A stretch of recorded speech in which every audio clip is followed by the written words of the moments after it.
coast of Ireland at the later stages of the SpaceX second stage displays if they are have to configured for abort. launch. So just prepping you Copy. now for some of those Bob, calls. You're Doug, hopefully going to hear on that behalf word of the nominal entire a whole SpaceX lot team, on the it's way been a huge uphill. honor to help you get ready 10 for and a today's half historic minutes. mission. Things are pretty quiet. Know that As we're John with you. I Have said, an it'll amazing pick flight. up and Enjoy right at those about views of our 10 beautiful minutes. We'll planet. wait for the crew just to confirm that their displays are in order. The crew is already strapped in and reported Thanks, that they are Jay. go for It launch. is And we'll absolutely continue to our watch honor the to be fuel part of gauges this, tick up on the Falcon huge 9 effort vehicle to get, until the fueling United cuts States off at just back in about the 2 launch minutes business, prior to launch. Dragon and SpaceX we'll, talk confirmed to you displays some are more, but thank configured you. for launch. Copy all. Thanks for those words. SpaceX Dragon displays are SpaceX core, configured so for again, launch. that voice that's going to be talking to Bob and Copy. Doug throughout their mission. Bob, Doug, from right here in on behalf Hawthorne, of the just entire SpaceX team, offering a it's been few huge honor quick to help words. you The get crew ready to for today's confirm their historic crew mission. displays are Know configured that for we're with launch. you. We are Have an coming up amazing on flight, 9 minutes and enjoy and those views of our counting. beautiful planet. We've gotten through T-minus 10 minute with the crew discussions. Activity is now going to switch over to Falcon 9. Our next major event comes at T-minus 7 minutes. We begin what we call engine chill.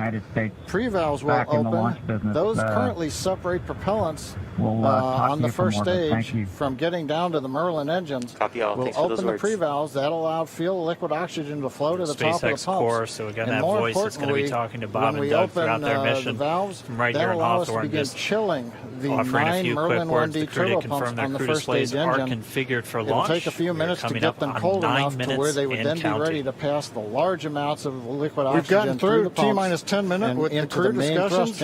Activity is now going to switch over to Falcon 9 T-minus 2 seconds. Our next major event comes at T-minus 7 minutes. We begin what we call engine chill. Pre-valves will open. Those currently separate propellants running gas on the first stage from getting down to the Merlin engines. Right now, we are waiting for pre-valves. That'll allow fuel liquid oxygen to flow to the top of the pump. Shortly after that, we will also get the fuel shutdown. When we open the valves, that'll allow us to begin chilling. 3.5 minutes to go. We are also loading cryogenic helium into the storage vessels on the first and second. Señores, estamos a 8 minutos del lanzamiento. Hasta ahora todo está en orden, todo está preparado. Fíjense a mano izquierda, tienen ustedes la preparación, porque este cohete usa oxígeno líquido criogenizado. Está sumamente frío eso allí adentro, y eso es lo que están usando. Prepárense, ajusten sus cinturones, que faltan solamente 7 minutos para conectarnos con este vuelo increíble. Ahí están los astronautas estirando sus manos. No es para nada, están tensos. Acuérdense que una de las últimas misiones de la NASA fue un desastre, explotó, y aún después también otra que ingresó también fue un desastre. Así que esperemos que todo esto esté completamente. Stage 2 engine chill has started. The final topping off of stage 1 fuel, and then the fuel load will complete. We've heard the call out. Stage 1 engine chill has started. That's gone up to the crew so that they've got situational awareness. Ok, esperemos que todo esto marche sin ningún tipo de inconveniente. El clima está favoreciendo, aunque hay nubes, pero el sitio donde queremos, la ventana de apertura que se abre para el cohete está bastante despejada. Así que bueno, esperamos. Should hear that call out. RP1 load complete coming up in about 6 minutes. Again, RP1 a través de Realza Recarga están siendo ustedes testigos de nuestra primera empresa privada en la historia, junto con la NASA, de enviar tripulantes en una misión espacial internacional. As I mentioned, the pre-valves are open, and now we are topping off right on time. Getting ready to finish the fuel load. The fuel loading on the first and second stage is complete. We'll continue until back the lines now. So first stage and second stage fuel are complete. Liquid oxygen loading is continuing on both stages. Coming up in about 6 minutes. You can see on the view on the left side of the monitor, is just that densified the kerosene, condensation, rocket fuel, the cold gas wrapped around the stages as the tank skins today. are chilled by the densified liquid oxygen, picking up the humidity from the Florida air. And stage 1 fuel is closed out. It looks like at this moment we're a little more than 90% full on the oxidizer on the first stage, ticking up towards that 80% mark on the second stage. That the fuel loading on the first stage all the way till about 2 or 3 minutes, as John and I just said, back until the lines everything now. is loaded. And second stage fuel are complete. Liquid oxygen loading is continuing on both stages. You can see on the view on the left side of the monitor the condensation, the cold gas wrapped around the stages as the tank skins are chilled by the densified liquid oxygen, picking up the humidity from the Florida air.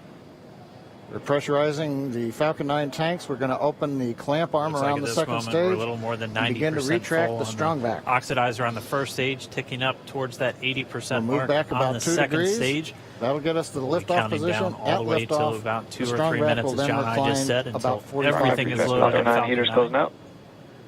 And then we will go for launch. Stage 2 RP1 bleed. Launch director call out, the strong back retract has started. On the left, you'll see it go back just a couple of degrees. Retract. Stage 1, RPM lead.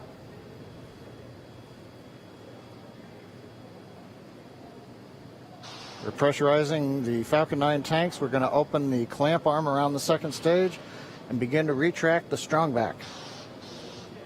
Escuchen, Just 4 minutes escuchen las válvulas about 2 degrees. como suenan, That'll ¿no? get us to the Again, liftoff at this position. moment, Bob At and Doug liftoff, are really the just strong laser back will then focused recline on about those 45 displays. degrees away. Started. They have insight directly into Dragon and the Falcon 9. They're able to see where their fuel loading is at, how everything's Launch progressing director down called with out, the the strong count. back retract has AFTS started. final On the setup left, started. you'll see it go back just a couple of degrees. Stage 1, RPM lead. 3.5 minutes from launch. 4 And the minutos. strong back is now reclining away from the Falcon 4 9. minutos. Ajustense.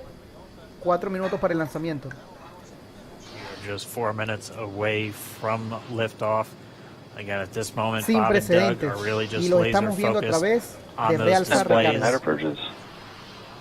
They have insight directly into Dragon and the Falcon 9. They're able to see where their fuel loading. I'll go bleed. Dragon has transitioned to terminal count and is on internal power. Stage 1, locks load, close out. Okay, we're at T-minus 2 minutes, 42 seconds. Stage 1 LOX load is closed out. Stage 2 will continue to load for about another half a minute or so. Once we get the completion of Stage 2 LOX loading, we have to vent down the line, so you'll see another large white cloud coming off of the strongback. That'll be normal. That'll happen around transitioning to T-minus 1 minute. The strongback is now reclining away from going on internal power now. Seconds away from the Stage 2 LOX load being complete. It's been almost 9 years since we've been in this position. A lot of work done by thousands of people to get to this point. And all our eyes focused on 2 now. 3 minutos el lanzamiento. 3 minutos. I'll go Stage 2 LOX load is closed out. Propellant fills are complete. Dragon has transitioned to terminal count and is on internal auto idle. Stage 1 LOX load close out. Stage 2 LOX load okay, complete. We're at T-minus 2 all minutes, fuel, 42 all seconds. Oxidizer on Stage Falcon 1 9, LOX load is 1 minute, closed out. 34 Stage seconds 2 load for about another half a minute or so. Ground gas closeouts is starting. Once we get the completion of Stage 2 LOX loading, we have to vent down the line, so you'll see another large white coming off of the strongback. That'll be normal. That'll happen around transitioning to T-minus 1 minute and 40 seconds. We're going on internal power now. Just a few seconds away from the stage. Falcon stage separation confirmed. And while they continue up, it looks like we are getting a view of the first stage as well. On your right screen, you can see that first stage with the grid fins deployed. It's making its way back to attempt to land on our drone ship, of course, I Still Love You Today. And we're just about a minute, a couple minutes away from the entry burn, and that's where 3 of the 9 Merlin engines do ignite to help slow the vehicle down as it re-enters back into the Earth's atmosphere. And then after the entry burn will be the landing burn, which is just a single engine. Stage 2 propulsion is nominal. And you heard starting chill for entry. Which will cut off that at call Seco, out, where they second are engine still cut on a off nominal about trajectory on Dragon. And 44 seconds Still into on second stage, so and that's that MVAC engine on second stage on your left screen. Second stage. You heard the call out to Alphas, so they're now in the longest abort zone that carries them all the way from about North Carolina. Again, on your up right screen the is eastern that seaboard, first stage booster coming back towards things looking good though, getting good call outs. We're about a minute away from on that entry second burn. stage. Bob and Doug continuing to make their way into orbit. Meanwhile, that second stage continuing to power Dragon into orbit. Again, if you're keeping an eye on that timer, that's going to continue to burn until 8 minutes and 44 seconds into flight. So a little over 2 minutes from now, we'll hear the call out Seco. It'll then be a little está regresando a la Tierra. Ahí está. Están hablando los astronautas internamente. Estamos viendo la Tierra en vivo de todo color in the right direction. Heard acquisition of signal Bermuda. That's one of the other ground stations that they're using to get telemetry and data back from this spacecraft. Continuing to check in with Bob and Doug as they are on a nominal trajectory. Just about 10 seconds away from that first stage, starting that entry burn on your right screen. We should be able to see that view live. Stage 1 entry burn startup.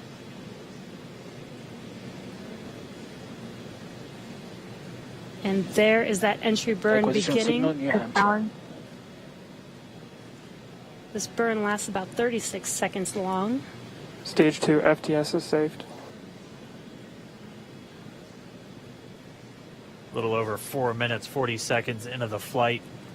Bob and Doug flying at more than 5,600 miles per hour continues. We're just about a minute away from SECO. Already have a number of events miles downrange from in rapid succession. Nominal trajectory. It'll be the second engine cutoff. We'll be looking for that stage 1 landing burn shortly after. Actually, just within a few seconds of each other. Such a cool view on your left screen, seeing Bob and Doug while on they Dragon. continue uphill, looks like we are getting a view of the first stage as well. Displays that they are seeing right now. On your right screen, you can see that first stage with the grid fins deployed. It's making its way back to attempt to land on our drone ship. Of course, I Still Love You today. 25 seconds just about or so a minute from SECO, a couple minutes away from the entry burn, and that's where 3 of the 9 Merlin engines do ignite to help slow the vehicle down as it enters back into the Earth's atmosphere. And then after the entry burn, the landing burn, which is just a single engine. Orbit or to land off the coast of Ireland. Call out. They are still on a nominal trajectory on Dragon. Still on second stage, and that's that MVAC engine on second stage on your left screen. Second engine cutoff. Now we are waiting for our first stage to make its way to our drone ship. Of course, I Still Love You. And on your right screen is that first stage booster coming back towards our drone ship. Of course, I Still Love You. We're about a minute away from entry burn. What you're seeing on your screen is a live view of our drone ship. Meanwhile, that second stage continuing to power Dragon into orbit. Again, if you're keeping an eye on that timer, that's going to continue to burn until 8 minutes and 44 seconds into flight. Shortly here. So a little over 2 minutes from now, we'll hear the call out SECO.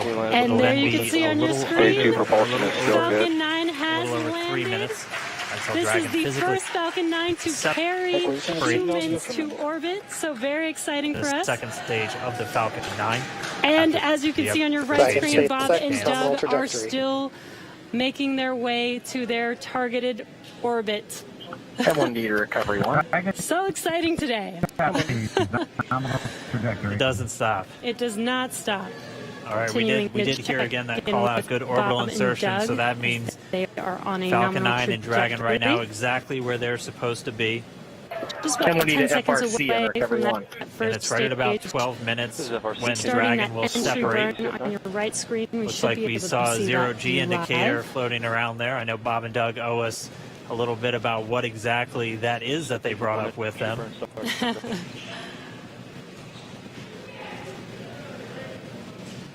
And before separation, before Dragon initiates separation from the second stage, they do make sure, and there is that entry burn. They do ensure that the vehicle is not spinning and it is in good condition before we step about 36 seconds long. That's right. The upper stage does small attitude maneuver using some cold gas thrusters built into the rocket body itself.